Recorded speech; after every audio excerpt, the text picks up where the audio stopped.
Monday morning at the headquarters was perfectly routine. Glass walls, quiet hallways, assistants moving quickly with tablets in hand. At the top floor, inside a sleek corner office, sat Daniel Reed, the CEO. Focused, controlled, surrounded by reports and numbers. He had 3 meetings back to back. Then his assistant's voice came through the intercom, slightly trembling. "Sir, there's a little girl here asking to see you. She says it's urgent." Daniel didn't even look up from his screen. "I don't have time for this. She's crying, sir." Silence. He closed his laptop slowly. "Send her in." The office door opened gently. A small girl, maybe 6 years old, stepped inside. Messy hair, pink sweater, a tiny backpack slipping off one shoulder. Her eyes were red from crying. She walked closer to his desk. Her voice was barely above a whisper. "Sir, my mom didn't wake up." The words didn't register at first.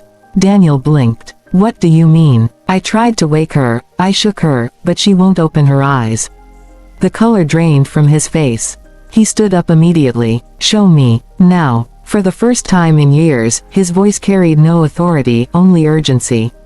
She grabbed his hand. Employees stared as their powerful CEO rushed out of the building holding a child's hand. In the parking lot, Daniel didn't wait for his driver. He drove himself. "Where do you live?" he asked. 3 blocks away," she replied softly. As they drove, something clicked in his mind. 3 years ago, a quiet janitor named Maria had worked in his company. Single mother, always polite, always exhausted. He had approved a small educational support request for her daughter once. She had thanked him with tears in her eyes. "You saved us, sir." At the time, he barely remembered signing the paper. Now he understood. They reached an old apartment building. The girl ran upstairs. Daniel followed. The bedroom door was half open. Maria lay still on the bed. Too still. The little girl began crying. "Mom, please wake up." Daniel felt his chest tighten. He stepped closer. "Maria," he called softly. No response. He quickly dialed 911. Unresponsive female. Possible medical emergency. Minutes felt like hours. The girl clung to his arm. "Is she going to be okay?" she asked. Daniel didn't lie. "Help is coming." Paramedics arrived and checked her vitals. "She has a pulse. Very weak," one of them said. "Severe exhaustion and dehydration. Her body just shut down." Relief washed over the room. At the hospital, the doctors explained the truth. Maria had been working 3 jobs. Overtime, skipping meals, barely sleeping, trying to keep up with rent, medical bills, and school expenses.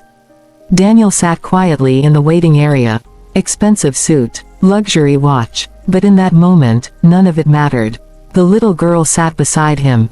"Why did you come to me?" he asked gently. She looked up at him with complete innocence. "Mom said, if anything ever happens, go to Mr. Reed. He's the only one who listens." His throat tightened. He couldn't remember ever really listening. The doctor finally stepped out. "She'll recover, but she needs real rest.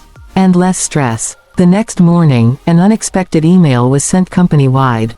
New policies effective immediately. Full paid medical leave. Emergency employee relief fund. On-site childcare support. Strict overtime limits. The board members were shocked. Daniel simply said one sentence during the meeting.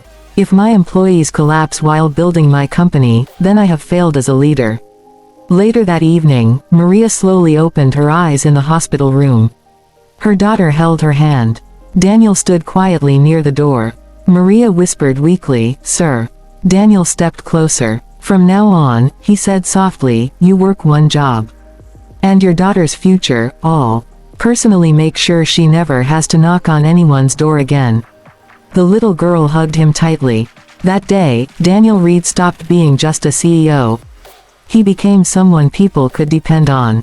Because sometimes, the most powerful decisions aren't made in boardrooms. They're made when a small voice says, "Sir, my mom didn't wake up."